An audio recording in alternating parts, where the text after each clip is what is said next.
we described 2 weeks ago about the Husseini reality and we didn't hear anything.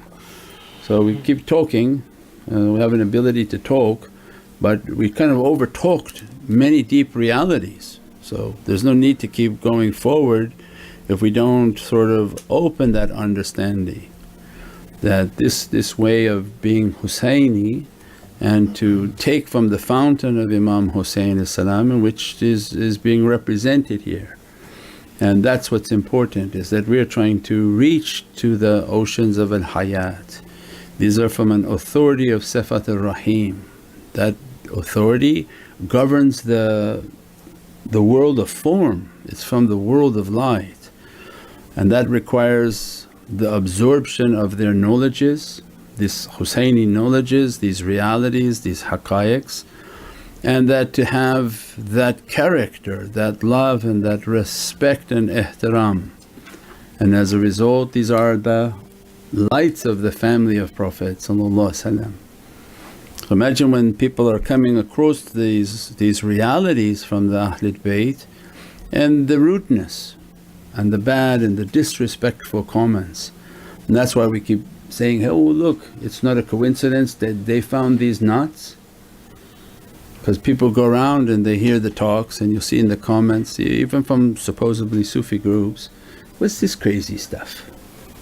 But in derogatory, and you're responsible for that derogatory comment, and then the knot is coming out and saying diwana, not saying, what was it, the translation was incorrect.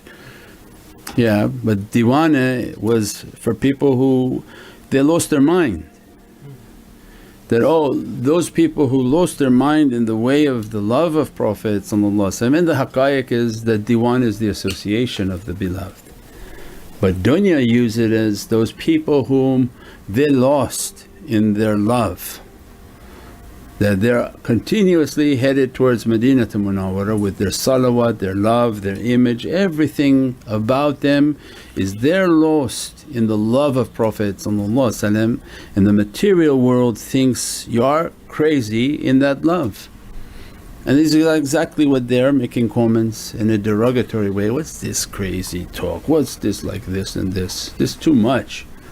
But they're not just saying this from 100 years or 200 years ago they're writing that. This was the way. This was the way to be lost in the love of Prophet, because that love is so beatific and so immense, it makes everything else look like crazy to them.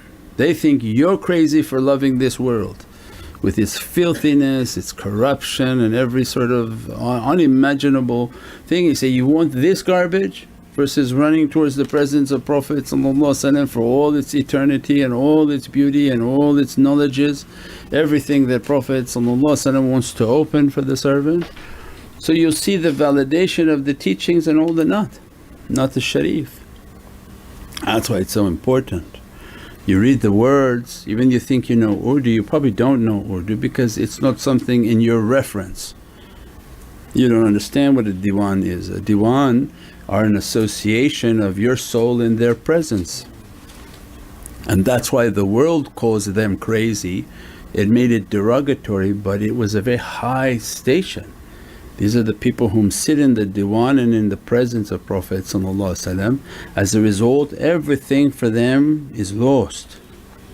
Not right and left means anything, even Allah throw everything onto them, they're still their heart is directed into that reality. So then that has its adab, that has its understanding. So we said earlier today, as a result of these guides everything is flowing from paradises. But if you stop to pick up all of these coins and you forgot which way we're going, you're going to lose. Don't get distracted by all the coins that are dropping, because this is the barakah of their presence. Your focus is to reach that direction, reach that reality, reach towards that khidmat and that service. So these are deep realities, inshaAllah. When Nabi Musa would walk, the dust under his feet could produce gold. So Samiri would walk behind him and take this dust and throw it on to things to make everything gold for Pharaoh. But for us, don't get distracted by the barakah of the shaykhs because that's flowing. Don't let that to lose your target to reach to that reality, because this is then what Allah describes of rijal, neither business nor trade distracts them from the remembrance of Allah. Why? Because they do business and trade, because Allah gave everything under their dominion. But don't lose focus of what you're supposed to achieve. Our achievement is through this khidmat, this service, this feeding, this love, what we described of immense. Look how much we feed with these vans under the beatific name of the family of Prophet, and in the end how they gave this reward on what we saw this weekend. This beatific soul was given a permission to be with that van under the authority of Ahlul Bayt, that they would deliver that soul to its destination, and under their intercession, because the father was a great lover, is a great lover of Ahlul Bayt. So these are not small, there's no coincidence, there is no coincidence in how life unfolds itself. But with an open heart and eyes we see how Allah is giving.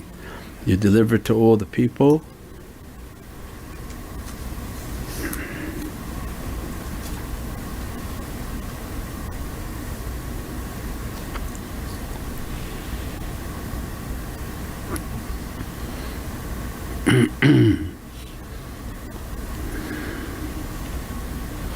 Allah's blessings, and then Allah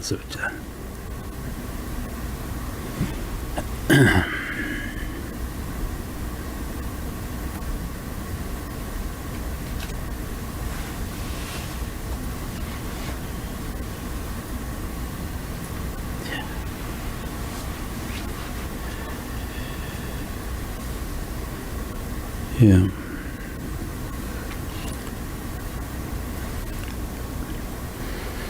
You live a life of service, and a great reward is if Allah lets you to see your service was accepted, and that your family will be delivered with that service. We all pray that when we leave this world, whom we leave of our family and our students, to receive from the bounty of what we've done as a provision, as a means of dressing them, giving them, whether it's knowledges or from the fruits of their labour and their actions.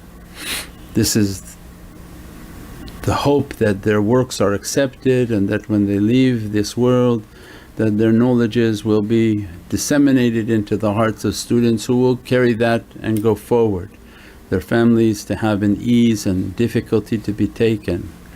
So to see something so beatific that you lived your life in that service, and Allah shows that that very service is delivering such an immense package, an immense reality, in the hands of Ahlul Bayt, under the names of Ahlul Bayt. So this is the life that we lead. So these are not random actions, these trucks are not random trucks that you just leave somewhere and forget that you have it. That truck is to go out in the grounds, that truck is to feed those who are trying to feed in the name of this holy family and to be under the nazar of Prophet. So these are immense responsibilities. Anytime a responsibility is given to you, all of the heavens is watching to see what you do with it. Don't leave that responsibility to think of yourself. So these are, this is the way of tariqat, this is the immense connection to tariqat. People are not used to it because they never met people like that. But they have to give a disclaimers, you have to be very careful. These people are very connected, and anything that you do with them is under observation. As a result, if you realize that, you thrive under direct observation. From the eyes they see, the ears that they hear, the tongue that speaks to you, the hands that can reach to you, and the feet that are continuously in your companionship. This is that hadith. As a result, you've been given an opportunity to now live a life of khidmat. That khidmat is not something you put on third, fourth, fifth place in your life.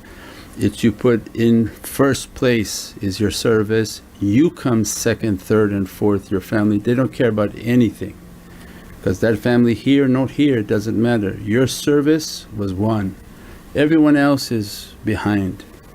If you put everything behind, then Allah will flip the system. So that's the immensity of our life of service. The broadcast start, we have to show up, this is our commitment. The teaching, we have to show up, we have to commit. So it was never a life in which to put the other things in priority. This priority is to Allah and to Prophet and to the shuyukh in which we have given our hand.